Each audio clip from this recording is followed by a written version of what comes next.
Hello sweet hearts, welcome back to another mini vlog. ఈ రోజైతే చింతపండు చికెన్ చేద్దాము అండ్ కొబ్బరి పులావ్ అనమాట.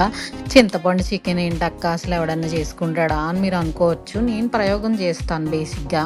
అది బాగుందనుకోండి సూపర్ హిట్ అవుతుంది, లేదనుకోండి ఫట్ అవుతుంది. ఏదైనా తినాల్సింది మనమే, కానీ బాగా వచ్చిందనుకోండి ఒక కొత్త వెరైటీ డిష్ అనేది మనం ఇన్వెంట్ చేసిన వాళ్ళం అవుతాం కదా.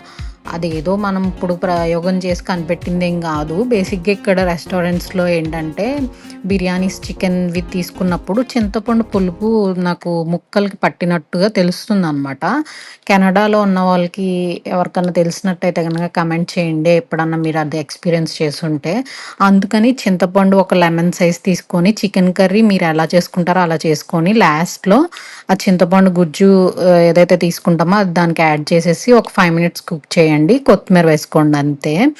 నెక్స్ట్ కొబ్బరి పలావ్ ఏంటంటే ఇక్కడ కొబ్బరికాయలు దొరుకుతాయి, కానీ అక్కడ నుంచి మనకి వేరే చోట్ల నుంచి మనకి ఇక్కడికి వచ్చేసరికి అవి ఏమవుతున్నాయి అంటే అసలు ఈవెన్ కొబ్బరి చట్నీకి కూడా అవి పనికి రావట్లేదు, ఆయిల్ రిలీజ్ అయిపోతున్నాయి అనమాట. అందుకని టిన్స్ కోకోనట్ మిల్క్ లేదంటే కోకోనట్ క్రీమ్ అవైలబుల్ ఉంటాయి ఇక్కడ ఇండియన్ స్టోర్స్లో.